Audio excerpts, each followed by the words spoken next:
success seen from the development of the Russell Farm led architect Charles Brigham and other local real estate developers to buy property from the Bailey Farm and put in a second large residential development along Garfield Street. Brigham personally designed many of the homes for upper-middle-class Bostonians who were enticed by the neighborhood's garden-like setting with large houses near enough to neighbors to retain an urban proximity. Russell, Garfield, and Bailey Streets became one of the most successful garden suburbs in the Boston area. 24 Garfield Street was built in 1882 in the Queen Anne style. The original owner, William J. Quincy, lived in the home from 1882 to 1902. He was a manager at Lawando's Cleaning and Dyeing.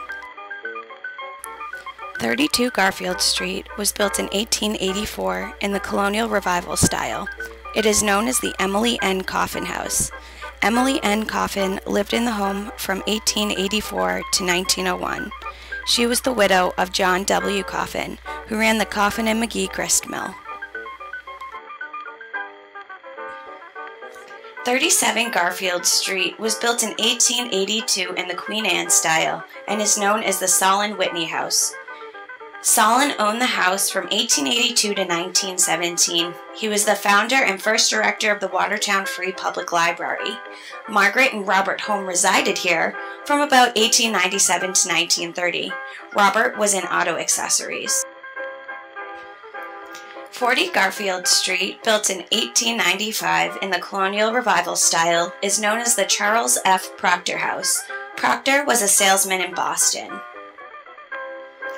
51 Garfield Street, built in 1889 in the Queen Anne style, is known as the James S. Henry House. James S. and Elizabeth Henry resided here from 1889 to 1923. James was a cattle dealer. 59 Garfield Street, built in 1883 in the Queen Anne style, is known as the Rand House. Rand was the first minister of the Church of the Good Shepherd in Watertown. He was a careful scholar who applied his skills to the Watertown Historical Society. As the president of the society, he gathered data and preserved important records of local history. Rand resided in this home from 1883 until 1911. 68 Garfield Street was built in 1889 in the Queen Anne style. It is known as the George Wright House. The Wrights resided in this house from 1889 until 1930. George was the vice president of the Watertown Savings Bank. 69 Garfield Street was built in 1891 in the Colonial Revival style. It is known as the Minnie Eames House.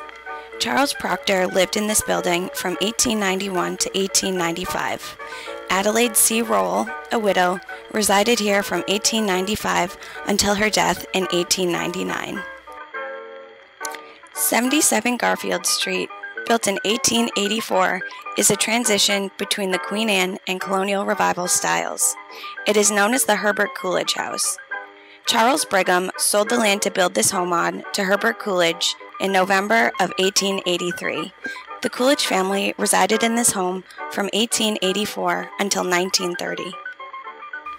84 Garfield Street, built in 1889 in the Queen Anne style, is known as the Charles A. Brigham House. Charles Brigham was a native of Watertown and gave back tremendously to his hometown. This building was one of 3 on his lot, and it was actually Brigham's house. The original structure was about twice as large as it stands today, because in 1938, the second story of the home was demolished. 105 Garfield Street, built in 1885 in the Colonial Revival style, is known as the Henry Clark House. Brigham sold the land on which this house is built to the Clark family in October of 1885. They resided here until 1930. Henry Clark was in the engines and machinery business on Oliver Street in Boston. He lived here with his wife Mary and daughter Abby. 27 Bailey Street was built in 1892 in the Colonial Revival style. It is known as the Charles F. Mason House. When the Atlas of 1893 was printed, this was the only one on the east side of Bailey Street. It was owned and occupied by C.F. Mason, who was the bursar at Harvard University. Bailey Street formed the eastern boundary of the arid Bailey Farm, which had extensive holdings before development began in the 1890s. The success of Russell's development on Russell and Columbia Streets and Brigham's development of Garfield Street undoubtedly prompted the division of the Bailey Farm into the residential area. 50 Bailey Street, built in 1898 in the colonial revival style, is known as the Blair Lafayette House. This house was designed by Alberto F. Haynes, a local architect.